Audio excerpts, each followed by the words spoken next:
Good morning, warriors. Fernando here, God's Prepared Warrior, and welcome to Monday.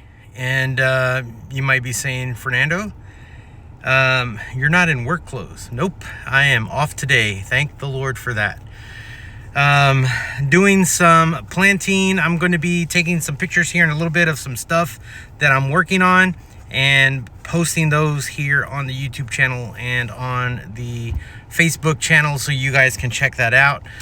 Make sure you're following along there. All the links are in the description to all of my social media platforms. Today I want to talk about preparing your mind for bad news. I thought about this today. I was thinking about this morning, just kind of listening to all the news that's been coming out over the weekend. And, things that Donald Trump says, right? So I guess tomorrow we're going to find out if he's going to stick to his word or he's going to backpedal from that like he did previously. Not sure. So, but, his rant, his cursing rant on Sunday, Resurrection Sunday, kind of left a bad taste in a lot of people's mouths, and I get it. I totally understand. I've always said, I voted for Donald Trump, but it was only because the other wasn't, the best option. So, but I went in knowing that things were going to change, just because, right? We know Donald Trump. So today I want to talk about, that we should prepare ourselves for when bad news comes, right? Because everybody was really, really flying off the handle about what he said. And when I read it, I'm like, this is typical Donald Trump. So my mind was not fixated on the idea of what he wrote in his true social media post. It didn't rattle me. What it did was it made me pray even harder for him to the Father, that God would just help him to see things the right way and do things the right way according to God's will, not Donald Trump's will. So with that in mind, I want to talk about this idea of preparing our mind for when bad news comes, right? Bad news doesn't destroy people. How they respond to it does, right?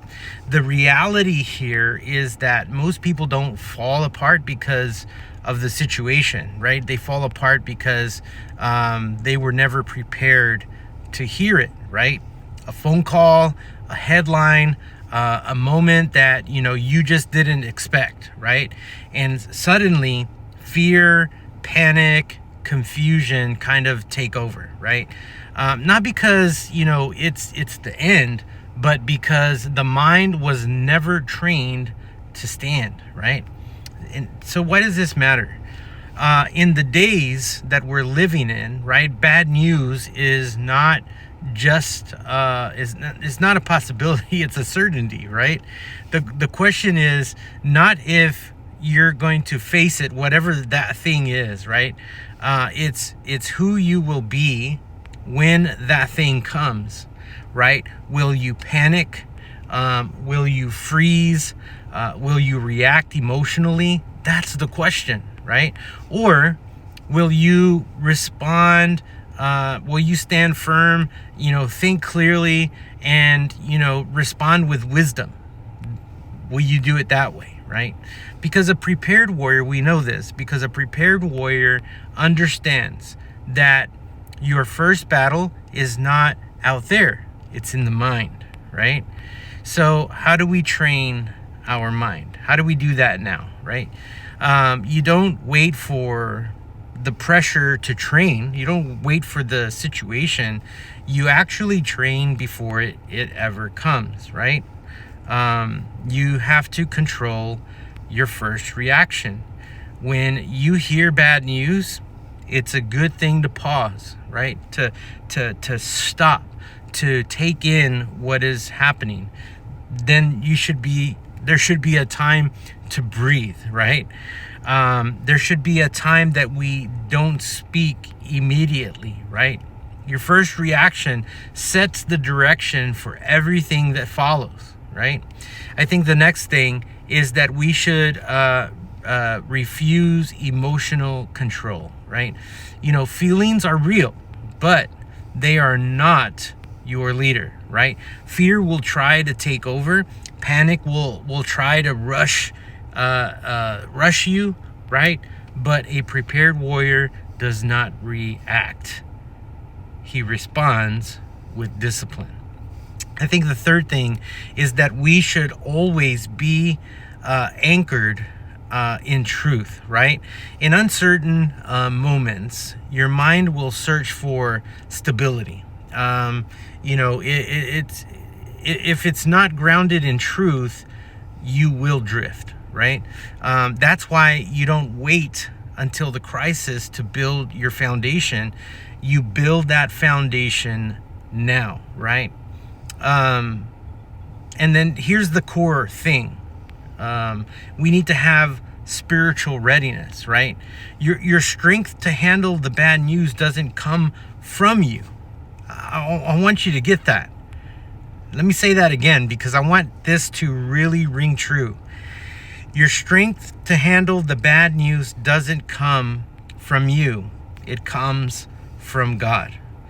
I've always quoted on this channel 2 Timothy 1:7 that says, for God has not given us the spirit of fear, but of power, love, and a sound mind.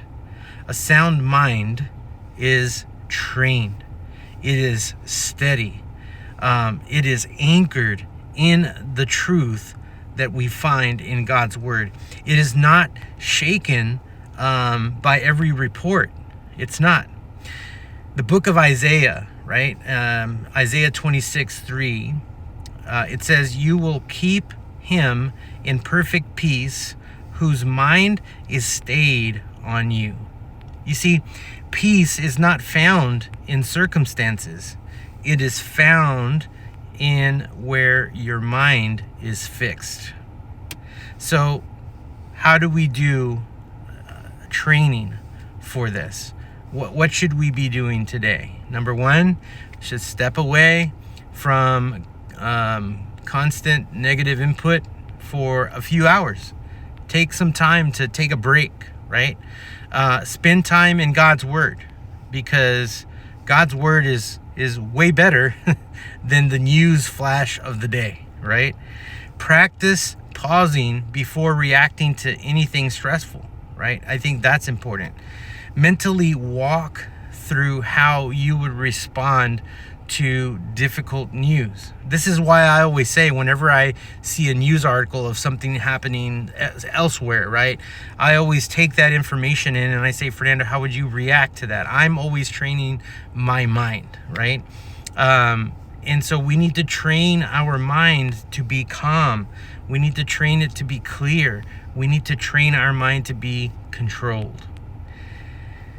Bad news will come, right? That's just part of life. But it does not have to control us. It doesn't have to control you. When your mind is prepared and your spirit is grounded in God, you don't break. You stand. You stay vigilant and you stay prepared. Guys, I hope this video on this Monday was an encouragement to you. So train your mind. God bless you guys. Hope to see you on the next video. God bless.